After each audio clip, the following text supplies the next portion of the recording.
Cette semaine, dans l'actualité de votre région. L'organisme La Rencontre Châteauguase se prépare à un grand changement. Souvent, les gens nous disent « ça me fait un petit quelque chose dans le monde. Ça me donne une lueur, ça me donne envie de continuer puis de me prendre en main. » Et plus tard, on s'entretient avec la députée provinciale Marie-Belle Gendron pour faire un retour sur son parti et parler de l'avenir du gouvernement. La bonne nouvelle, c'est qu'on est on est vraiment proche des organismes aussi environnementaux. C'est un beau travail. Ça, c'est encore une autre belle preuve de travail d'équipe qui s'est fait, là.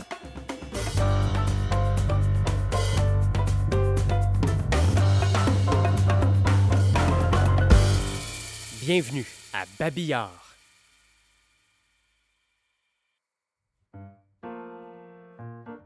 En juin dernier, l'équipe de TVSO est venue assister à l'annonce d'un changement qui, pour toute l'équipe de la Rencontre Châteauguase, marque un nouveau jour pour l'avenir de l'organisme. Enraciné à Châteauguay depuis les années 90, tout changement à la Rencontre Châteauguase est en voie de secouer le secteur communautaire de la banlieue.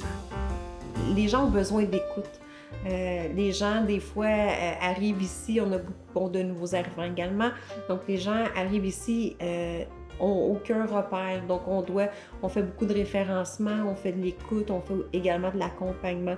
Je dirais que c'est quasiment à chaque rencontre maintenant. Avant, c'était peut-être une rencontre sur 5 là, au niveau de l'accompagnement, du référencement. Juste l'année dernière, on a fait 270 rencontres d'accueil, ce qui est vraiment une année record au niveau des rencontres. Et puis, les gens, avant qui n'avaient pas besoin nécessairement des ressources au niveau du dépannage alimentaire, maintenant en ont besoin parce que même si les gens font 18, 19 ou 20 $ de l'heure, bien, mais dans un contexte comme aujourd'hui, c'est impossible d'arriver. Donc, ça, c'est quelque chose qu'on rencontre de façon assez fréquente. Et l'autre chose aussi, comme je disais un petit peu plus tôt, il y a beaucoup de nouveaux arrivants. Donc, souvent, quand ces gens-là arrivent, ils n'ont aucun repère. Donc, nous, on doit vraiment les outiller puis les aider à ce niveau-là. Donc, c'est des sujets aussi qui sont abordés dans nos soupers familles. Souvent, on peut attendre les familles discuter entre eux. Donc, il y a beaucoup de besoins là, à ce niveau-là. Que ce soit les cuisines collectives ou même les cafés-causeries, juste de dire, ben on va prendre un café. Qui maintenant fait ça, juste arrêter, de dire, ah, je suis dans le coin, je vais aller cogner, on va prendre un café, on le fait plus. Maintenant, quand quelqu'un cogne à notre porte puis qu'on le savait pas, ben là, on a tendance à aller se cacher ou d'aller ouvrir la porte. Fait. Des fois, c'est juste de ramener un peu ce sentiment-là qui peut sembler vieux et désuet, parce que là, on se ramène des années 90, mettons, là, de juste arrêter de prendre un café, mais je trouve que c'est important de le faire, puis d'avoir un lieu convivial comme l'étincelle communautaire aussi, avec des gens qui... Oui, il y a des intervenants qui sont vraiment là pour aider les gens qui ont de la difficulté, mais des fois, c'est juste de jaser, c'est juste de trouver une oreille, finalement. Des fois, de ventiler aussi, ça fait du bien à tout le monde. Mais peu importe la situation, c'est un peu comme les autres ont dit, que tu sois riche, que tu sois pauvre, le contact social est important à tous les niveaux. Ça faisait 2 ans que j'étais à la retraite et puis je dois dire que ça me manquait beaucoup au niveau du travail justement communautaire, travail intellectuel, travail d'intervention. Et j'ai fait mon CV à la main, bien, je veux dire, un CV papier. Je suis venue, je me suis dit où j'aimerais travailler. Je connaissais déjà la Rencontre Châteauguase parce que j'avais fait affaire avec eux à l'autre organisme où je travaillais. Et je demeure à 2 minutes d'ici, j'ai dit, tiens, j'aimerais ça travailler là. Je connaissais quand même leur concept, je connaissais quand même leur mission. Et puis, je suis arrivée comme ça par hasard avec mon CV et j'ai demandé pour parler à la directrice. Je savais que c'était Josée, je la connaissais pas. Et puis, je lui ai dit, j'aimerais ça travailler ici. Puis, il me semble que je pourrais encore apporter quelque chose à la société. Fait que j'ai eu un appel, je pense, 1 semaine ou 2 après. Fait que ça fait 2 ans que je suis ici. Bien, la plus belle chose au niveau de l'organisme, c'est la mission. La mission est de briser l'isolement. Donc, c'est sûr qu'on a beaucoup d'activités au niveau de l'organisme, mais par contre, c'est vraiment la mission initiale. Donc, toutes nos activités sont reliées à vraiment sortir les gens de chez eux. Donc, que ce soit au niveau des cuisines collectives, des dîners communautaires, des soupers familles, des cafés-causeries. Donc, ce sont vraiment des activités qui permettent aux gens de socialiser. Donc, c'est vraiment moi ce qui me passionne, d'aider les gens de cette façon-là. On a aussi un volet alimentaire, distribution alimentaire, dépannage alimentaire qui est aussi 2 fois par semaine, donc qui est une autre façon de sortir les gens là, de chez eux. Souvent, on parle de réseaux sociaux, mais je trouve que j'ai rien de plus isolant que des réseaux sociaux, plus ironiquement. T'sais. Puis la technologie fait que tout le monde est un petit peu pris individuellement. On a accès à plus de ressources, mais on ne sort pas nécessairement de chez nous pour aller les trouver. On passe toujours en ligne, je vais aller chercher en ligne, m'aller en ligne. Même le magasinage, à cette heure, on ne sort plus, donc on n'a plus ces interactions personnelles-là. Fait que je trouve que c'est pour quelqu'un qui n'a peut-être pas le réflexe de le faire, il va l'avoir encore moins ce réflexe-là de trouver ces ressources-là, puis de sortir de son isolement aussi. C'est bien beau de communiquer par texto, c'est bien par FaceTime ou peu importe, mais à un moment donné, ça prend du contact humain, puis ça, faut pas le minimiser non plus. Chaque activité ou programme ou projet apporte quelque chose un peu différent. Tu sais, quand c'est les repas communautaires du lundi, tu as vraiment comme un contact direct avec les participants, puis tu sais, on mange avec eux durant ce temps-là. Donc, c'est comme vraiment... c'est très plaisant parce que, tu sais, le monde sont contents de te voir et vice-versa. Tu prends un peu de nouvelles, c'est très comme relax, je dirais.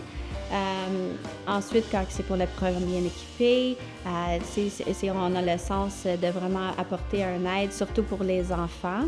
Ce qui est important aussi pour moi, d'apporter de l'aide pour les familles et les enfants. Comme à Noël, on a aussi le programme Un cadeau pour un sourire qui apporte un cadeau pour les enfants qui sont ciblés, pour les familles qui sont ciblées à ce niveau-là. Même chose pour les cafés-causeries. On a un contact direct avec tous les participants. Quand que je fais l'accueil à la distribution alimentaire, j'aide souvent. C'est pour des remplacements, etc. Donc, oui, quand on a un contact direct avec les participants, je pense que c'est ça que j'aime le mieux. Ouais. C'est sûr que moi, quand j'étais jeune, okay, je me disais, moi, changer le monde, là, mais là, mon monde s'est raccourci, je suis rendue dans Châteauguay, c'est au lieu d'être le monde, c'est plus ciblé. C'est ça, ça a toujours été comme ça pour moi, de faire un changement dans la société. Mais là, moi, ma société, elle se trouve à être à Châteauguay. Mes objectifs sont peut-être moins gros, mais sont très ciblés pareil. Puis, en tout cas, il y a une chose aussi, c'est que moi, j'apporte des choses aux gens, mais les gens m'apportent quelque chose aussi. Les gens m'apportent aussi quelque chose. La rencontre châteauboise m'apporte quelque chose aussi.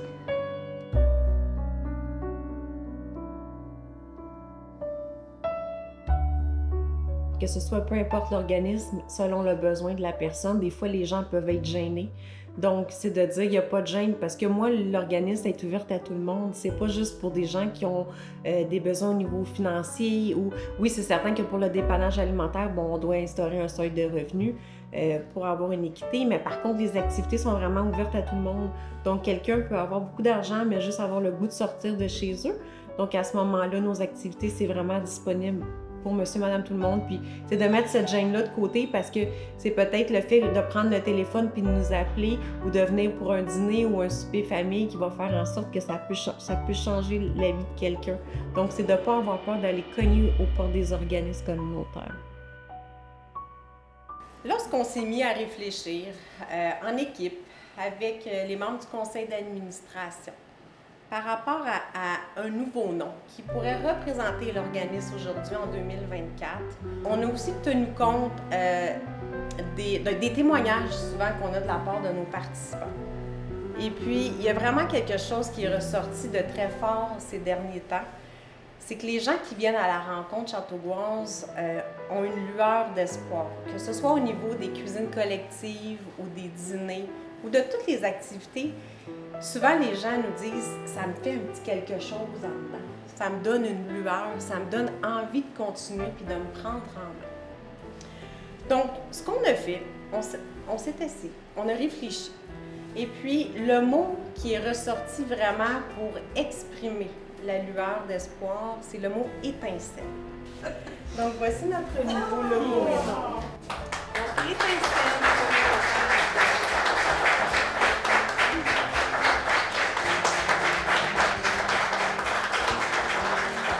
Le changement de nom, dans le fond, c'est quelque chose qui était quand même un petit peu dans l'air, je dirais, depuis les peut-être 2 dernières années.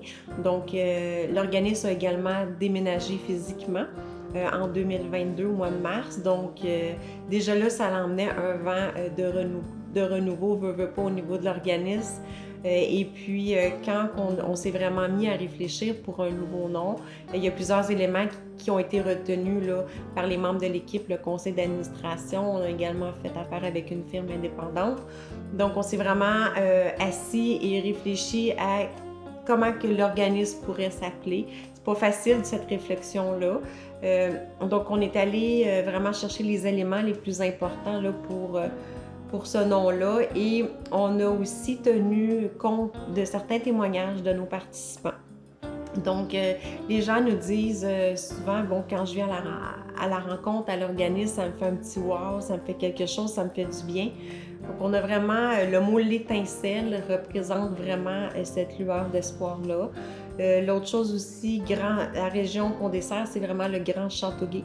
Donc, c'est pour ça qu'on a décidé d'intégrer du Grand Châteauguay dans notre nom.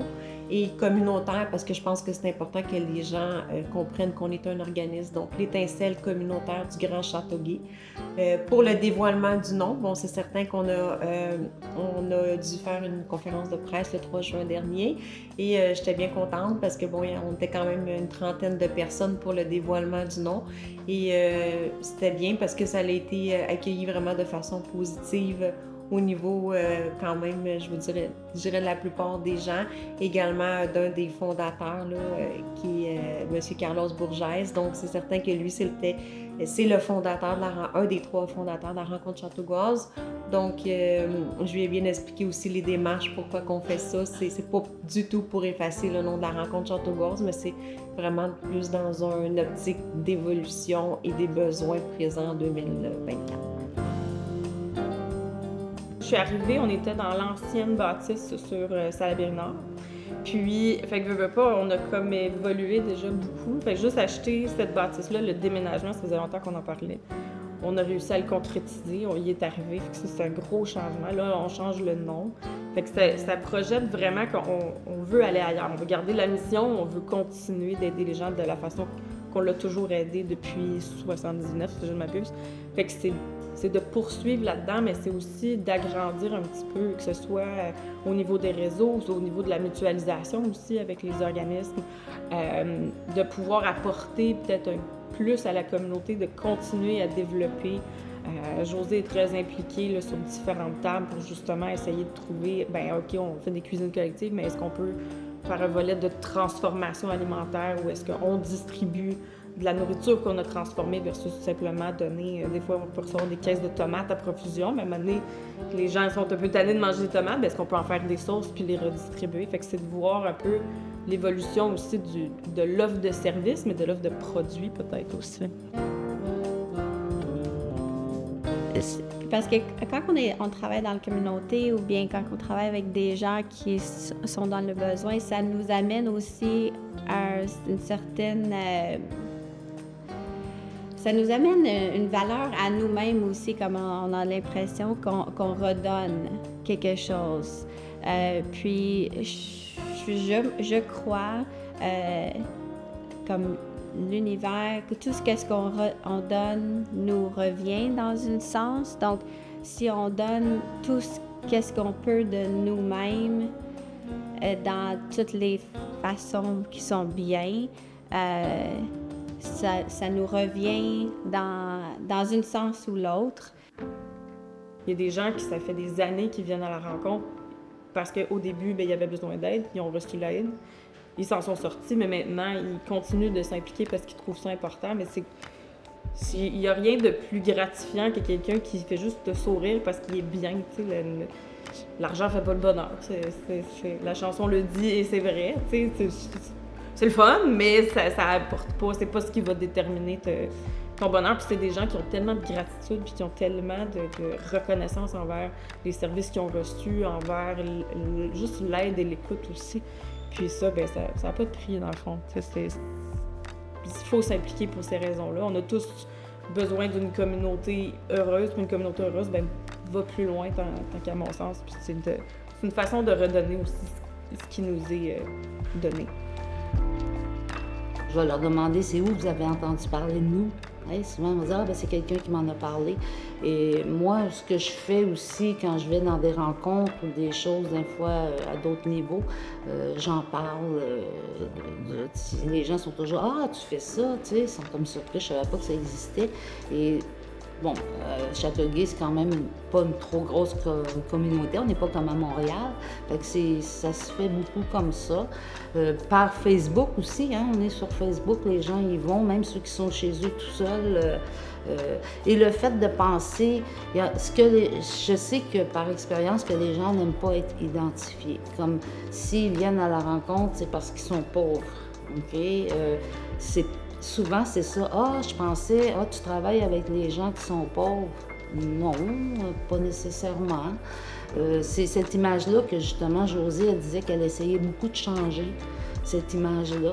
Parce qu'il y a des gens qui sont pas nécessairement pauvres, sont pas riches, là, mais sont pas pauvres et qui ont besoin de briser l'isolement. Ils ont besoin de rencontrer des gens, ils ont besoin d'écoute, ils ont besoin de chaleur humaine. Et je pense qu'on est la place idéale pour ça.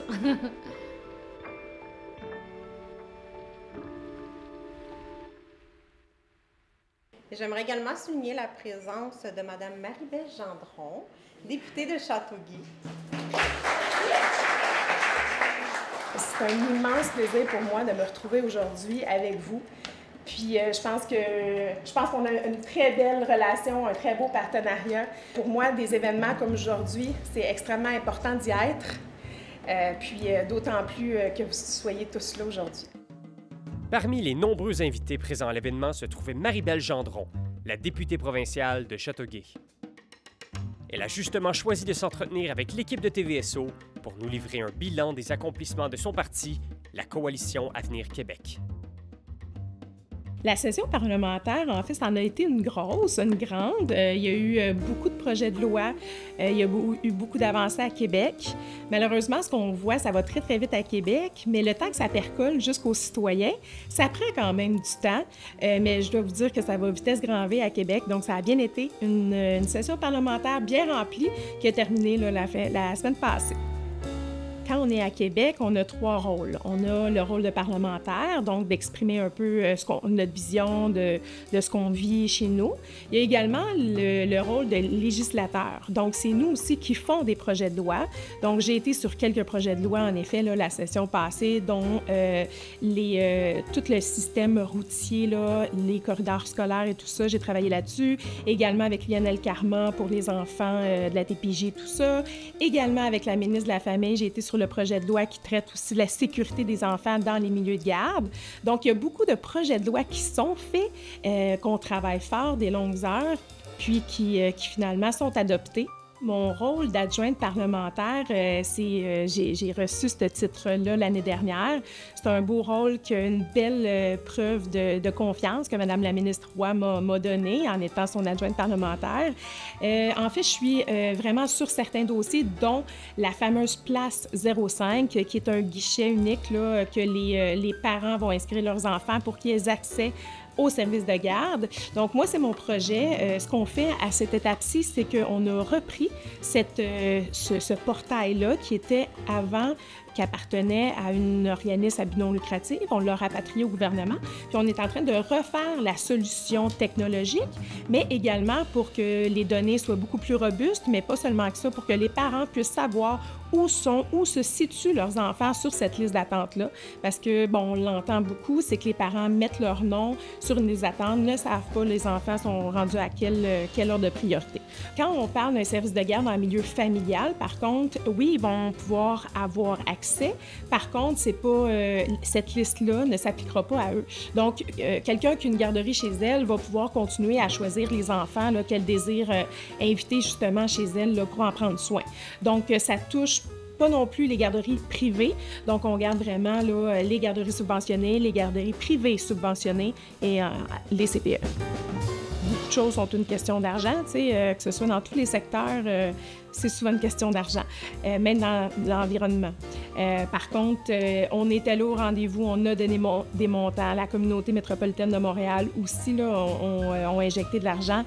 Donc, dans la mesure du possible, il faut toujours savoir que nous, en tant que gouvernement, on gère quand même le portefeuille des contribuables. Donc, on ne peut pas décider de prendre de l'argent à droite et à gauche, mais quand on le fait de façon responsable, comme c'est le cas pour le corridor vert, bien, en tout cas, ça fait des belles réalisations, là. Dans la dernière année, là, ça l'a déboulé. En fait, on a fait l'acquisition par la communauté métropolitaine de Montréal, entre autres aussi le gouvernement, les aides apportées à acquérir. C'est 110 hectares qui ont été acquéris. Donc, ça s'en va tout dans la bonne direction. On a su protéger aussi des zones. Donc, pour nous, c'est clair. La vision est claire. Nous, on veut protéger. Puis, tranquillement, pas vite, on réussit à avoir des gains, à aller chercher des terrains. C'est sûr que je peux pas trop en parler parce qu'il y a certains dossiers qui sont judiciarisés, vous comprendrez, mais ça reste que c'est des belles avancées. Puis pour nous, c'est une grande richesse du patrimoine ici à Châteauguay qu'on a, puis comme vous le savez probablement, autour de Montréal, c'est rare maintenant les lieux comme ça qu'on peut avoir un corridor vert aussi bien gardé à travers les années. Fait que moi, on travaille dans ce sens-là, c'est une priorité pour nous. Il y a un SOS Fernand-Séguin, entre autres, il y a Héritage Saint-Bernard aussi. Puis la bonne nouvelle, c'est qu'on est on est vraiment proche des organismes aussi environnementaux. C'est un beau travail. Ça, c'est encore une autre belle preuve de travail d'équipe qui s'est fait, là. Travailler en silo, souvent, ce qu'on dit, c'est qu'ensemble, on se rend toujours plus loin. La Régie Beauchâteau, ça fait quelques années qu'elle a été mise sur pied. Oui, puis donc, le nouveau projet aquatique, là, donc, c'est la Ville de Châteauguay qui a investi massivement, là, et le gouvernement du Québec, bien sûr, avec un accord aussi avec le gouvernement fédéral. Mais reste que oui, c'est à travailler ensemble qu'on réalise des grandes choses. Puis notre gouvernement, je vais juste le nommer là, rapidement, on était censé avoir un investissement de 7 millions au départ. Puis, en fait, j'ai réussi à aller voir les principaux ministres impliqués pour essayer de bonifier justement le programme. Donc, j'en suis bien contente parce que aujourd'hui, l'investissement, là, on est allé chercher un 4 millions de plus là, au gouvernement pour la réalisation de cette piscine-là. Puis je pense que oui, comme tout le monde de Châteauguay, on a été au Polydium, puis ça nous manque une piscine intérieure. Fait que j'ai eu la chance de faire la pelletée de terre la semaine passée. Donc c'est un super beau projet. Puis dans un milieu tout près de la nouvelle LPP, du centre des jardins, on parle aussi de l'hôpital. C'est un centre névralgique pour Châteauguay, fait que, avec le Sportplex, bien sûr. Fait que moi, je trouve que c'est vraiment un projet important. Je pense que la région de Châteauguay a été longtemps une ville dortoir. Par contre, avec la pandémie, je pense que les habitudes ont changé. Maintenant, les gens veulent rester ici, veulent s'investir, veulent faire grandir leur famille ici, se trouver des emplois, peut-être même plus dans un axe est-ouest que Châteauguay-Montréal. Donc oui, en effet. Puis tu sais, quand on parle d'investissement, là, c'est un demi-milliard de dollars qui ont été investis dans les 2 dernières années ici à Châteauguay. Quand je parle de Châteauguay, je parle pas juste de la municipalité, je parle bien de Saint-Isidore, Mercier, Léry, Châteauguay, Kahnawake. Donc, c'est vraiment là, un pôle en ce moment qui est, tant qu'à moi, en explosion. Fait que moi, j'en suis ravie. Puis, on reçoit énormément de projets citoyens, projets d'axes communautaires aussi et municipal. Moi, je suis quelqu'un d'ici. Fait que, tu sais, j'ai vu vraiment évoluer le portrait. Moi, avant, j'étais présidente de la Chambre de commerce et d'industrie du Grand-Roussillon. Maintenant, depuis 2 ans, je suis la fière députée de la circonscription de Châteauguay. J'ai vu beaucoup d'avancées. Concrètement, ce qu'on peut observer, c'est vraiment au niveau, admettons, de la nouvelle installation aquatique intérieure qui aura lieu ici à Châteauguay. Il y a également Chez nous Solidaire qui ouvre un 17 logements à Mercier. Il y a également d'autres logements comme Josette Lachance, les l'OHR sur la rue Saint-Hubert qui va être reconstruit. On voit également l'hôpital Anna-Laberge qui a bénéficié d'un investissement de 36 millions pour les nouvelles installations en urgence. Sans parler de LPP, un investissement de 360 millions que le gouvernement a fait pour avoir la plus grande polyvalente au Québec, la nouvelle polyvalente l'école L'Archipel à Léry. Donc, les réalisations là, se comptent par dizaines et j'en suis vraiment fière. Je trouve aussi que, au point de vue économique, les entreprises font bien vivre notre région. Il y a des nouvelles installations qui se font, comme la semaine dernière, j'étais à l'ouverture de la 3e ligne de Yo Bar Factory qui est ici à Châteauguay. Donc, nombre d'entreprises là, comme Tiber, CMP ou autres agrandissent, investissent chez nous. Ça, là, c'est une grande fierté aussi, là. Donc, il y a énormément de choses qui se passent par chez nous, oui.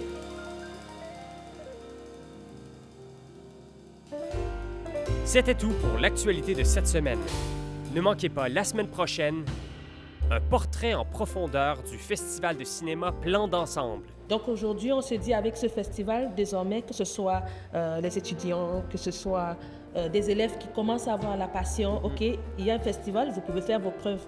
Nous avons ouvert le festival pour la première édition au court-métrage. Donc quand on dit court-métrage, ça veut dire même en 5 minutes, tu peux faire quelque chose là.